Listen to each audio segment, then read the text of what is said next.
Olá, boas-vindas, mais uma aula. Hoje é a segunda aula, né? Nós estamos aqui é, nesse curso de interpretação bíblica. Eu estou muito feliz por essa oportunidade, tá bom? Segunda aula, a gente está aprendendo um pouco sobre história da interpretação bíblica para a gente entender, não é? Quais foram as abordagens na interpretação bíblica durante o período dos judeus. A gente já viu que foram os judeus os primeiros intérpretes da Bíblia, depois os apóstolos, como que eles interpretavam. Hoje a gente vai ver como que a igreja pós-apostólica, né, ou seja, depois dos apóstolos, como que eles interpretavam a Bíblia e como isso levou até a Idade Média, que foi um período obscuro na igreja, e como isso levou também até a Reforma Protestante. Então, Bíblia na mão, já pegou sua Bíblia? A minha está aqui, Bíblia na mão, Jesus no coração e vamos para o nosso aulão. Bom, vamos lá.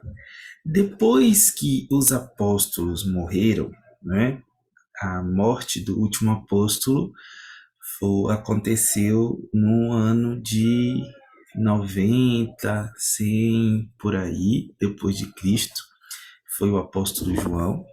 Então, depois da morte do apóstolo João, a igreja entrou em uma nova fase, né, numa nova era. E essa era durou desde a morte de João até quando Gregório I se tornou Papa, lá nos idos de 590. E essa época a gente chama de período patrístico. Por que período patrístico? Porque a característica dessa época é que os pais da igreja, ou seja, os líderes proeminentes durante esses primeiros 4 séculos da igreja, não é? Governaram a igreja, foram pessoas que contribuíram para o crescimento da igreja, foram pessoas que lideraram a igreja nessa época. Então, eles eram chamados de pais da igreja, né? Até por serem discípulos diretos ou indiretos dos apóstolos, de João, de Paulo, Bartolomeu e etc. Então, por isso que a gente chama esse período, né, de 4 séculos, desde o ano 100 até o ano 590, de período patrístico, né? E hoje a gente vai aprender como esse período, como esses pais da igreja interpretaram a Bíblia, tá? Esse período é dividido em 3 fases, então a gente vai também ver essas 3 fases desse período, ok? Espero que vocês gostem da aula de hoje.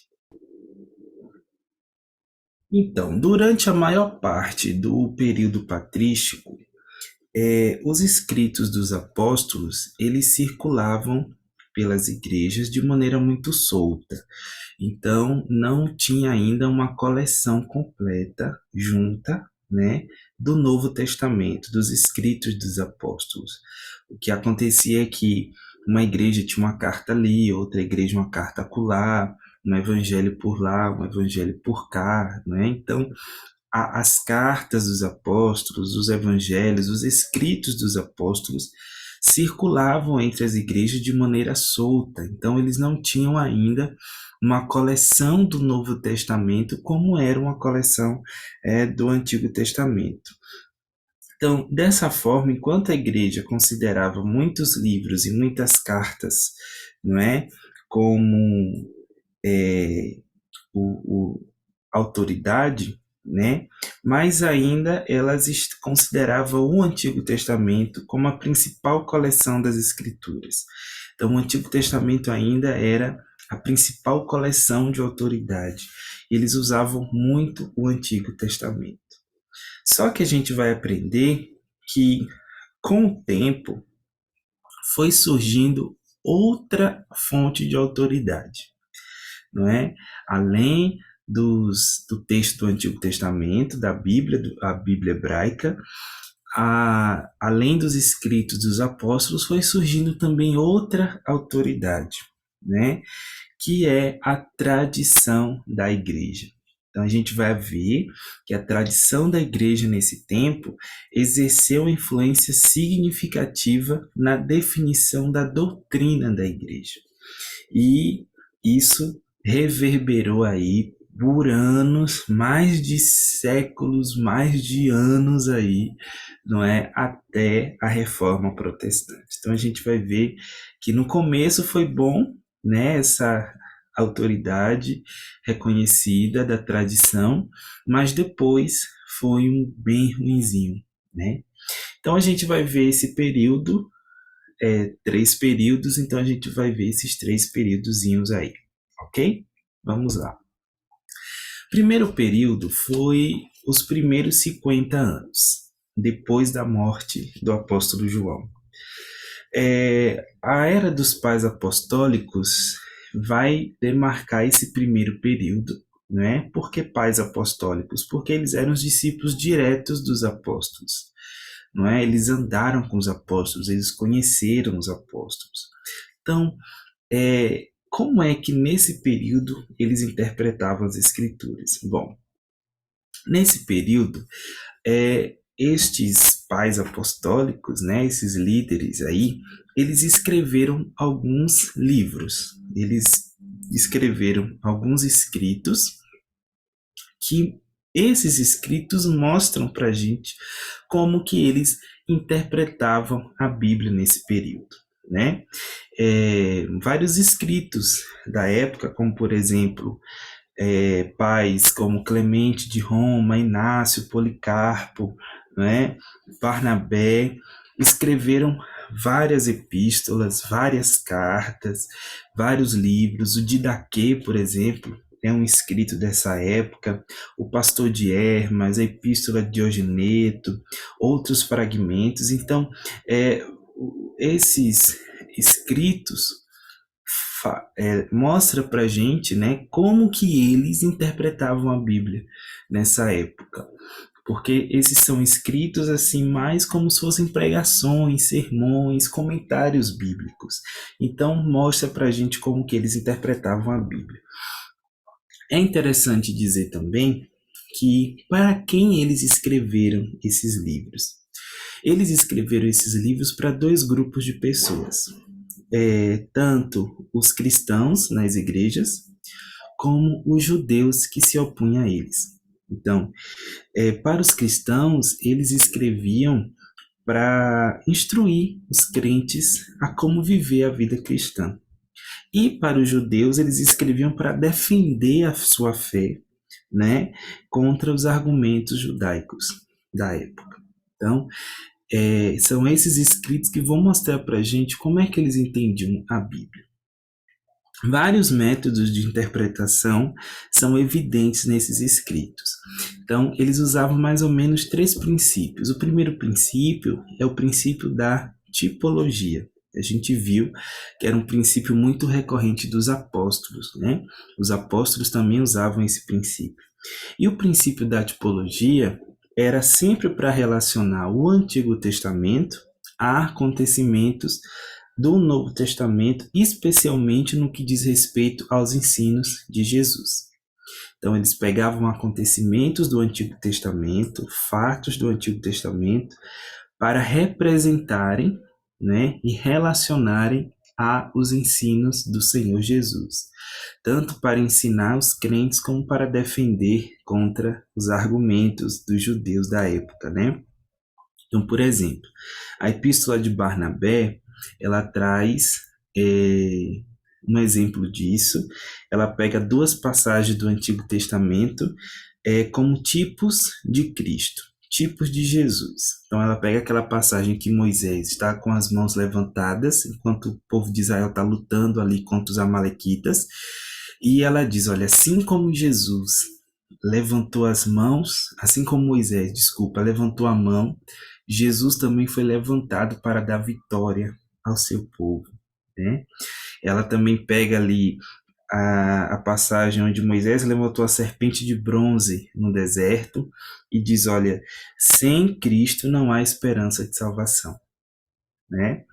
De forma semelhante, de acordo lá com primeiro Clemente, outro escrito dessa época, ele pega a cor de escarlate do pano que Rabi pendurou, né, em Jericó para avisar os espias de Josué. Ele diz que aquilo tipificava o sangue redentor de Cristo Jesus. Então ele pegava, né, nessa época, vários acontecimentos do Antigo Testamento para relacionar ao Novo Testamento. Outra prática, né, outra abordagem que eles usavam muito e foi muito popular entre os pais da igreja nessa época, especialmente quando se lidava com o Novo Testamento, para provar, né, a fé cristã no Antigo Testamento, era a alegoria. A gente vai se aprofundar nela daqui a pouquinho, mas é necessário dizer que eles queriam basear os ensinos das Escrituras do Antigo Testamento, né, e para dar uma credibilidade, né, a essa sustentação, eles usavam o método alegórico, porque o método alegórico era o método mais popular de interpretar a literatura em geral. Então, as pessoas usavam, os filósofos usavam, os intelectuais usavam alegoria para interpretar tudo. Então, para dar mais credibilidade à fé deles, né, a fé dos crentes da época, eles também usavam os mesmos métodos para, digamos assim, interpretar também a Bíblia, né? Apesar de a gente hoje ter alguma noção, né, disso, ainda hoje existem pessoas que fazem o mesmo, né, que tendem a fazer o mesmo. Mas a gente vai se aprofundar nisso daqui a pouquinho. Às vezes também eles usavam aí abordagens influenciadas ali pelos rabinos e pelos sectários de Qumran. Mas uma coisa é certa, né? Os pais da igreja, eles já estavam mostrando sinais bem minúsculos assim, mas sinais de um princípio interpretativo que iria dominar a interpretação bíblica, né? Até um dia ser rejeitado pela Reforma Protestante. Qual é esse princípio? Bom, deixa eu contar uma história para vocês. Ali no século II, né, o número crescente de grupos heréticos começou a surgir no seio da igreja. E o grupo mais proeminente, mais famoso, eram os gnósticos. O que os gnósticos diziam? Os gnósticos diziam que, olha, além da escritura, além das palavras de Deus, tinham as chamadas, abre aspas, palavras de Jesus. E essas palavras de Jesus eram palavras que, segundo eles, foram ditas aos discípulos de maneira secreta. Então, eram através dessas palavras que eles ensinavam várias coisas, tá? E quem tinha acesso a essas palavras eram somente os especiais, né? Aqueles que eram os mais especiais, que tinham acesso a essas palavras secretas, esses códigos secretos. E através desses códigos secretos, eles baseavam seus ensinamentos e pregavam seus ensinamentos no mundo na época. E aí, aqueles que eram mais, né, cristãos, os cristãos corretos, eles queriam defender a fé cristã dessas heresias, tá? Mas aonde é que você iria pegar naquela época, se não tinha a coleção completa do Novo Testamento, os escritos dos apóstolos, né? Não estavam todos juntos, estava tudo solto. Então, como é que você ia defender a fé nesse momento? Então, o que eles sentiam é que eles estavam em desvantagem por isso, né? Então, a única coisa, o único recurso que eles se dispunham na época era apelar à autoridade da tradição transmitida pelos apóstolos. Então, e aí se estabelece um novo princípio interpretativo, que é o que é que os apóstolos falavam sobre essa passagem? O que é que os apóstolos ensinavam sobre esta passagem? Ponto. Isso era a interpretação correta, né? Então, a interpretação tradicional, ou seja, a interpretação apostólica dessa passagem, né, veio a ser a interpretação correta das escrituras. Então, sem o cânon completo da escritura, sem a coleção junta do Novo Testamento, a tradição da igreja, a tradição apostólica, servia para explicar o que os apóstolos tinham ensinado sobre tal passagem. E com isso, né, eles começaram a defender o ensino contra os hereges. Porque os hereges diziam, olha, essa passagem de X. Aí os cristãos diziam não. Mas o apóstolo fulano de tal diz que essa passagem diz Y. E aí a igreja ficava com o ensino do apóstolo, com a tradição apostólica, ok? Então, mesmo depois, quando a igreja, né, ela tomou a iniciativa de juntar os escritos apostólicos, fazer o Novo Testamento, né, ainda assim a tradição apostólica serviu porque serviu de dicas de como eles encontrariam o significado de certos tipos de textos, ok? Só que o perigo se fez quando essa tradição apostólica tomou status de autoridade acima das escrituras.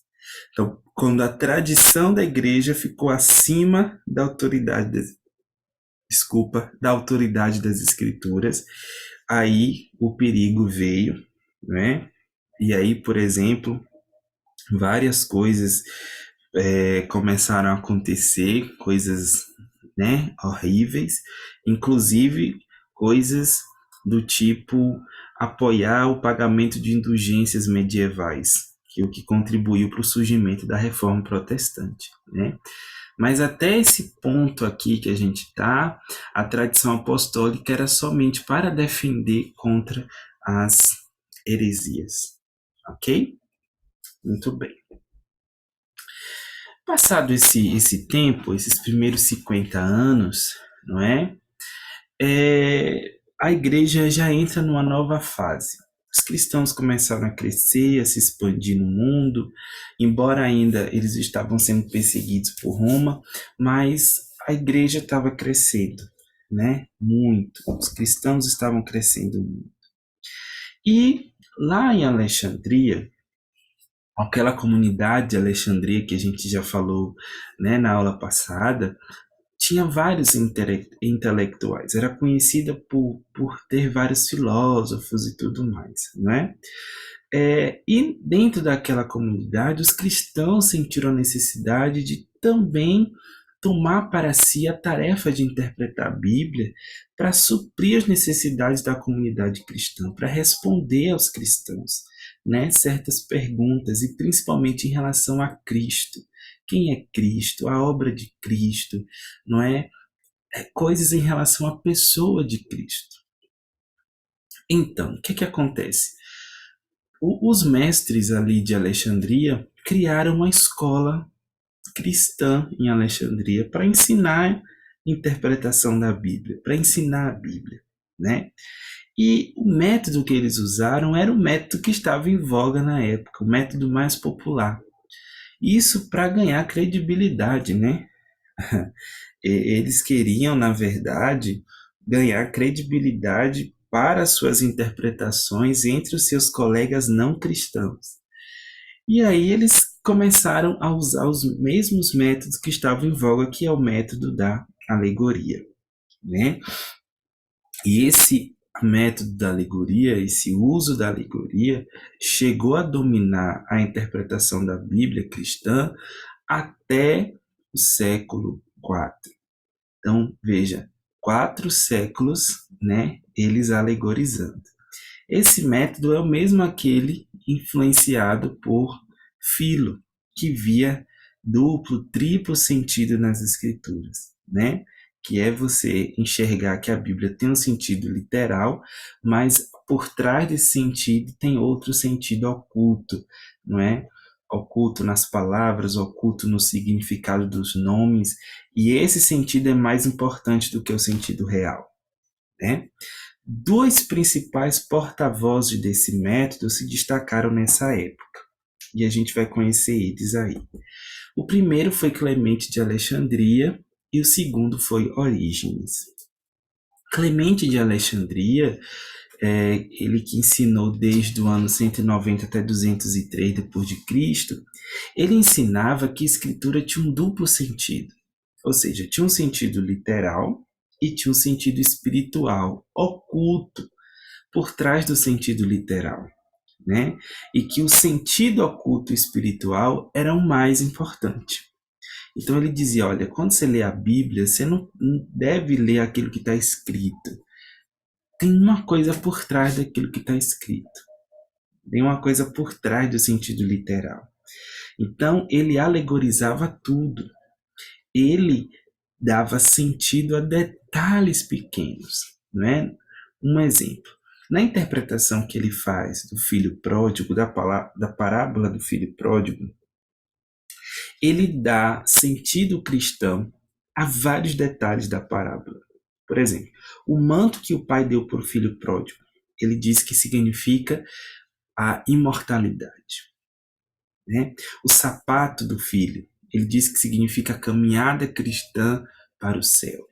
Então, ele vê um sentido oculto por trás do sentido literal, né? Assim Clemente pregava e assim os seus discípulos também entravam nessa escola. Outro mestre, né, que pregava, que foi sucessor de Clemente, foi Orígenes. Orígenes é muito conhecido por seus vários escritos.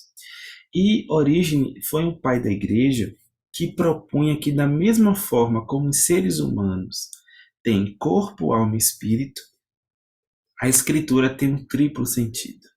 Então, Orígenes expandiu a visão do duplo sentido, né? E agora ele diz que ele acrescentou um terceiro sentido, né? Tem o sentido literal, que é os acontecimentos da passagem, tem o sentido moral, que seria os ensinamentos para a vida cristã, e tem um sentido doutrinário ou espiritual, né? Então, para ele havia 3 sentidos em cada passagem. Um exemplo, na passagem de Gênesis 19, né, da relação de Ló, sua mulher e as filhas, ele interpreta dizendo assim, olha, o sentido literal é o que realmente aconteceu, aquela história realmente aconteceu. Mas existe um outro sentido aí, que é o sentido moral. No sentido moral, Ló representa a mente humana. A mulher de Ló representa a carne inclinada aos prazeres. As filhas de Ló, uma representa a vanglória e a outra representa o orgulho. Então veja a dicotomia que ele faz. E aí ele dá um terceiro sentido ainda. Ele diz que ainda tem um sentido doutrinário nessa coisa. E o sentido doutrinário é justamente o seguinte: Ló representa a lei do Antigo Testamento, as 2 filhas de Ló, uma representa Jerusalém e outra Samaria, e a mulher de Ló representa o Israel que se rebelou no deserto. Então, assim Orígenes pensava. E assim muita gente pensa hoje, né? Na perspectiva moderna, ou seja, hoje, nós vemos que isso parece manipular o texto. É querer forçar o texto a dizer aquilo que o texto não disse.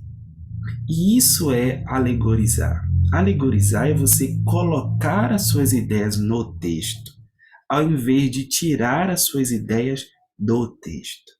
Então não é o texto dizer o que ele quer dizer, é você colocar suas ideias para que o texto diga o que você quer que o texto diga. Isso é alegoria. E aqui vai uma pergunta: alegoria é correto? É correto alegorizar? E eu digo que depende. É correto alegorizar até que ponto? Até que a alegoria seja baseada na própria Escritura. Em Gálatas capítulo 4, Paulo alegoriza sobre a Agar e a Sara. Só que as ideias dele ali não parte dele, mas parte da própria doutrina bíblica das alianças. A aliança do Sinai e a aliança do Calvário. A aliança da lei e a aliança da graça. Então, a partir dessa doutrina, ele usa a história de Agar e de Sara como exemplo, como alegoria, né? Então, alegorizar você pode, contanto que a alegoria seja baseada nas ideias das escrituras. Porém, o que acontece, o que acontecia naquela época e o que acontece às vezes hoje é que muitas vezes a gente impõe as nossas ideias cristãs no texto, coisa que o texto não quer dizer, né? Coisa que não tem nada a ver e são ideias da nossa cabeça, não estão baseadas em lugar nenhum. Então, é, Orígenes dizia que Deus tinha inspirado os escritores para incorporar um sentido alegórico nos seus escritos. Tanto é que cada um, né, tinha inspirações divinas, revelações divinas ocultas sobre o texto. Só que o problema é que cada um tinha suas próprias revelações. Cada um tinha suas próprias. O texto podia dizer 1000 coisas, né? Nunca era o que o texto realmente quis dizer, mas era sempre o que eles achavam que o texto dizia. Ok? Então, a alegoria foi muito perigosa porque dominou aí a igreja, a interpretação bíblica por muito tempo, por muito tempo. Obviamente que não era a única daquela época. Em Antioquia havia outra escola que interpretava de maneira mais, digamos assim, mais é, histórica, gramática, mais correta, né? E na próxima aula a gente vai ver um pouco disso. Mas a que mais prevaleceu, porque era a que mais em voga, né? Por que era mais em voga? Porque eles achavam que dessa maneira fazia com que a Bíblia fosse mais leve para as pessoas, né? Dessa maneira fazia com que a Bíblia fosse mais relevante para as pessoas. Então, é por isso que foi mais em voga, ok? Muito bem. Então, o que a gente viu até agora, né? A gente viu como os pais apostólicos nesse primeiro período interpretavam, né? E como eles colocaram o princípio da interpretação tradicional, ou seja, o que os apóstolos falavam sobre tal passagem, essa é a interpretação correta, né? E aí surge a tradição apostólica, que eram os ensinos dos apóstolos que foram transmitidos sobre certas passagens, ok? Só que depois passou esse tempo e veio a borbulho da escola de Alexandria. Então, a escola de Alexandria fez um boom, né? Espalhou seus ensinos sobre é, a interpretação bíblica alegórica, né? Propagada aí por Clemente e por Orígenes, ok? E aí, você está gostando? Tá com alguma dúvida? Se tiver com dúvida, anota suas dúvidas, manda para mim no privado para a gente responder, tá certo? Como a gente viu até aqui, a interpretação bíblica ficou muito vaga na mente das pessoas. Então, cada um interpretava do jeito que quer, não é? Porque não tinha um método pronto, era tudo alegórico, né? Então, cada um tinha suas próprias ideias. E aí, à medida que isso ia acontecendo, muitas heresias iam surgindo, muitas formas de ver iam surgindo. E a igreja começou a ficar dividida, começou a ter rachas na igreja, né? Grupos ortodoxos, ou seja, grupos que só acreditavam na Bíblia, e grupos também que acreditavam em outras coisas, porque dava margem, né, à interpretação a outras coisas. Então começaram a pregar outras doutrinas, outros ensinamentos. Então a igreja começou a se dividir. A fé cristã começou a se dividir, não é? Cada cristão acredita, cada grupo de cristãos acreditava de uma maneira. Nessa época, até agora, né? A igreja era perseguida pelo Império Romano. Então, os cristãos eram proibidos, a religião cristã era proibida no Império Romano. Só que em 312 vai acontecer uma coisa, gente, que vai mudar a história da igreja. O que é que aconteceu? Em 312, o imperador romano Constantino se converte ao cristianismo. Então, quando ele se converte ao cristianismo, ele declara que a religião do império agora é a religião cristã. Então, ele fez com que a fé cristã se tornasse a religião oficial do império. Maravilha. Só que havia um problema, que era esses rachas, né? Disputas doutrinárias entre grupos, tanto cristãos ortodoxos como cristãos heréticos, várias heresias. E Constantino, ele vê que isso pode ser uma ameaça à estabilidade do império, essa divisão. Ele quer união, né? Mas tinha muitos grupos agora divididos, e ele dizia: olha, isso aí é uma ameaça para a estabilidade política do império. E aí a política começa a exercer uma profunda influência na interpretação bíblica. Né?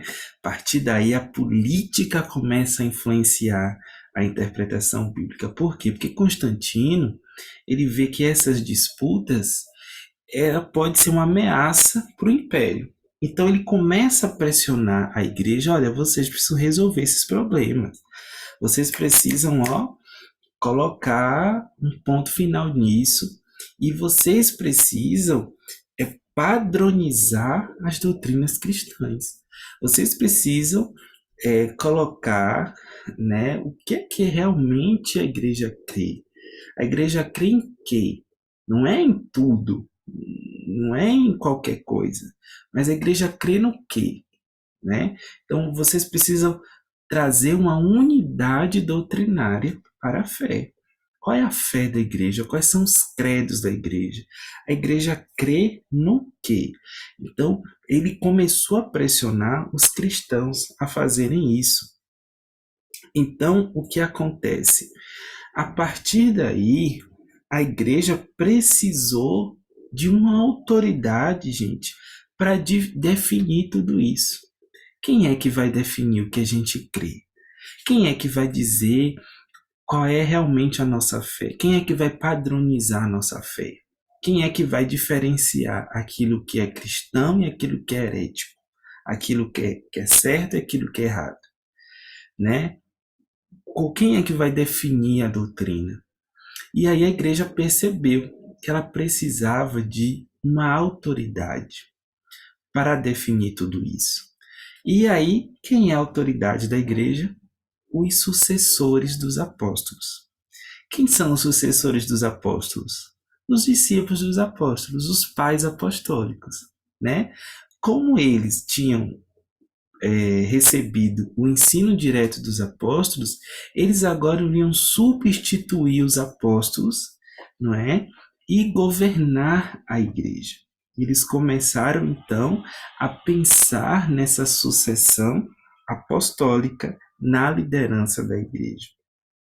E aí foi, sob Constantino, que a igreja entendeu que os sucessores dos apóstolos, somente eles tinham autoridade para interpretar a Bíblia.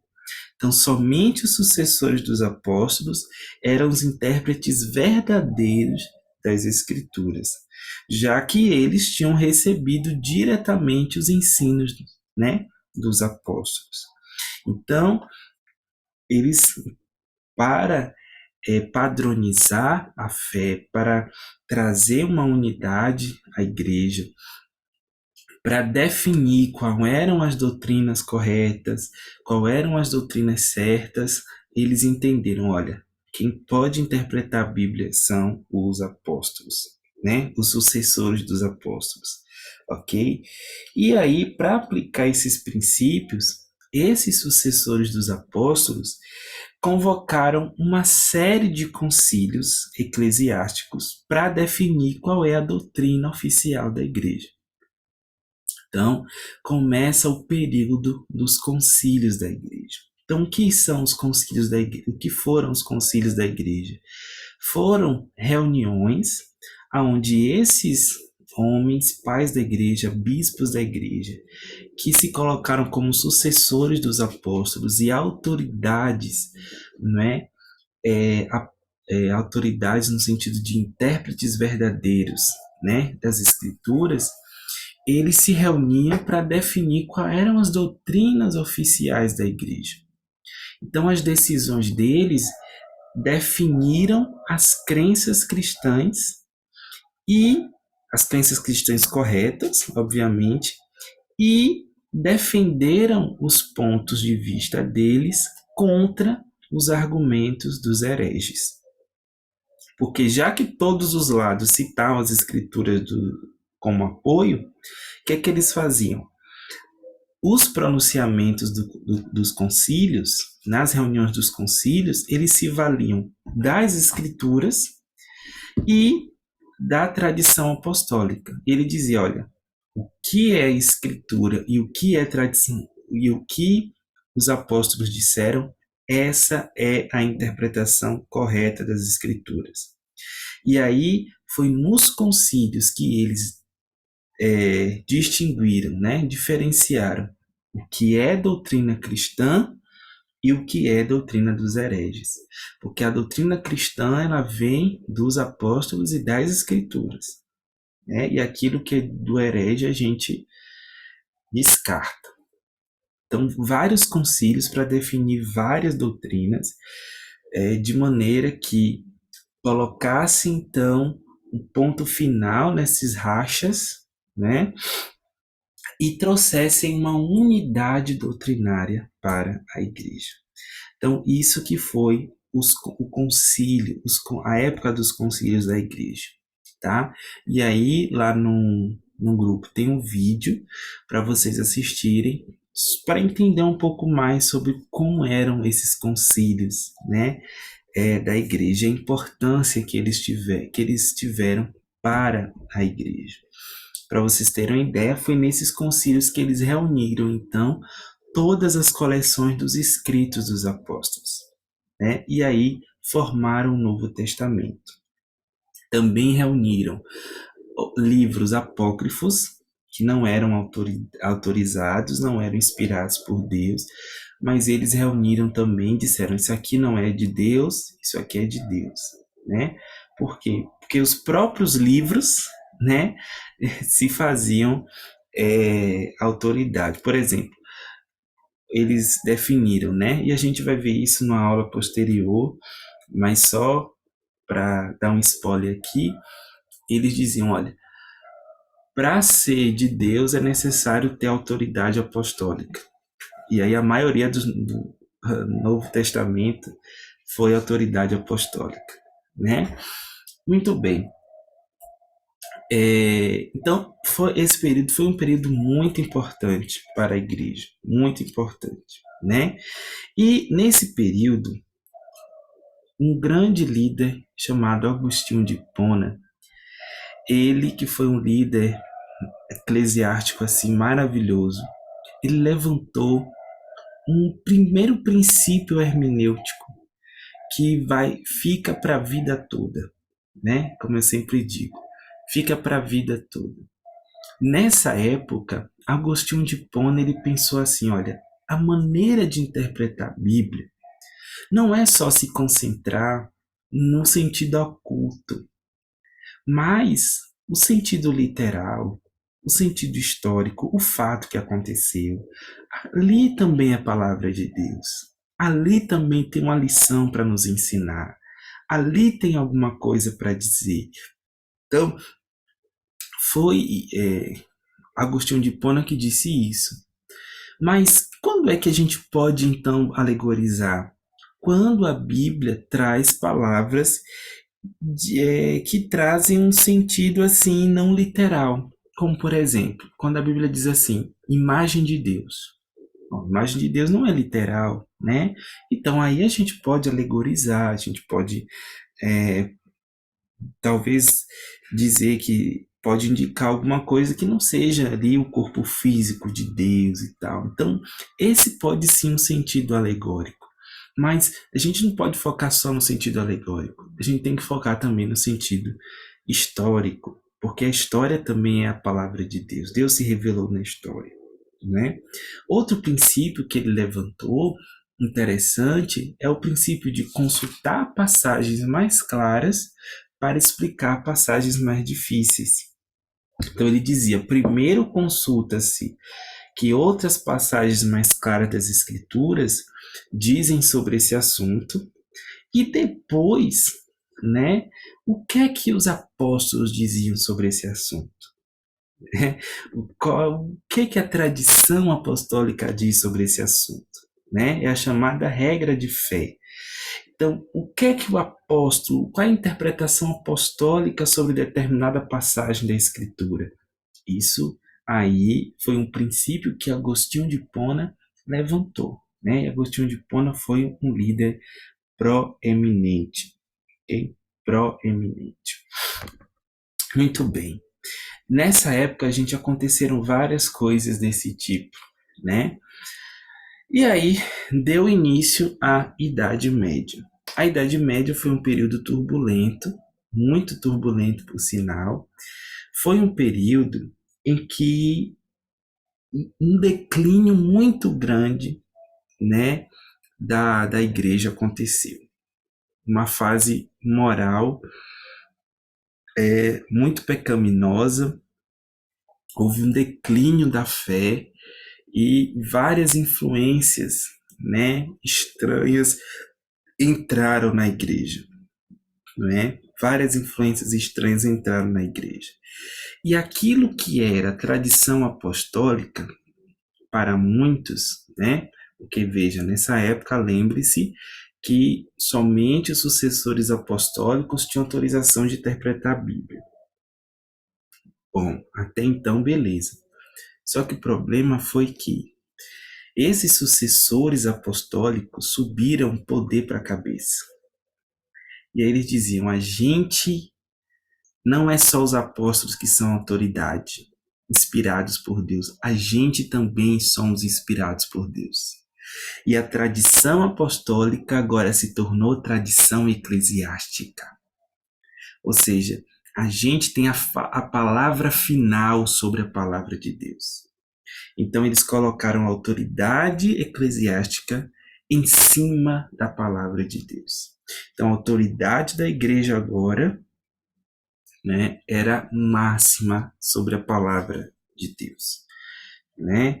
E aí muitas coisas aconteceram, né? Coisas estranhas, coisas perigosas, porque fizeram com que os líderes da igreja fossem árbitros oficiais da tradição apostólica, fossem os juízes, aqueles que diziam o que podia ou não fazer. Né? Eles pegaram a Bíblia do povo, tiraram a Bíblia do povo e Essa prática de colocarem a tradição deles, a palavra deles acima das escrituras, conservou muitas decisões doutrinárias erradas. Muitas decisões doutrinárias erradas. Muito abuso desse princípio, não é? Por exemplo, para apoiar o pagamento das indulgências. O que é que eles diziam? Olha, vocês são só salvos se vocês darem oferta. E aí começam as indulgências. As indulgências eram pagamento para que as pessoas, não só eles, mas os seus parentes fossem salvos. Né? E isso contribui para o surgimento da reforma, né, lá em 1500. No ano de 1500, Martinho Lutero, que era um monge da igreja na época, estudando a Bíblia, viu que interpretou que a fé é que salva. O justo viverá da fé. E através dessa interpretação bíblica de Lutero, mudou o rumo da igreja. Essa época de Idade Média, que foi o período de profundas trevas, quando Martinho Lutero se levantou com uma verdadeira interpretação da Bíblia, trouxe luz. Então eu termino essa aula aqui, né, trazendo essa reflexão. Como a interpretação da Bíblia correta, ela pode influenciar a vida das pessoas. Mas a interpretação da Bíblia que não é correta também, ela influencia a vida das pessoas. Assim como a interpretação errada das Escrituras influenciou a igreja por séculos, a interpretação correta também mudou a história da igreja. Então veja como é importante a gente estudar a interpretação bíblica. Amém? Como é importante a gente estudar interpretação das Escrituras. E aí, com a Reforma Protestante, ressurge de novo, né, a verdadeira interpretação da Bíblia, porque agora a Bíblia não está somente na mão de eclesiásticos, a Bíblia está na mão de todos. Todos podem ler as Escrituras, todos podem ter a Bíblia, estudar a Bíblia. Né? E aí surge um método maravilhoso de interpretação bíblica que a gente vai ver na próxima aula, tá bom? Espero que você tenha aprendido um pouco nessa aula, que Deus abençoe a sua vida e eu encontro você no nosso próximo momento para a gente falar sobre hoje. Como que hoje a gente consegue interpretar a Bíblia Sagrada, ok? Anota suas perguntas, anota seus comentários e manda para mim lá no privado. Beijo no coração e até o nosso próximo encontro, em nome de Jesus.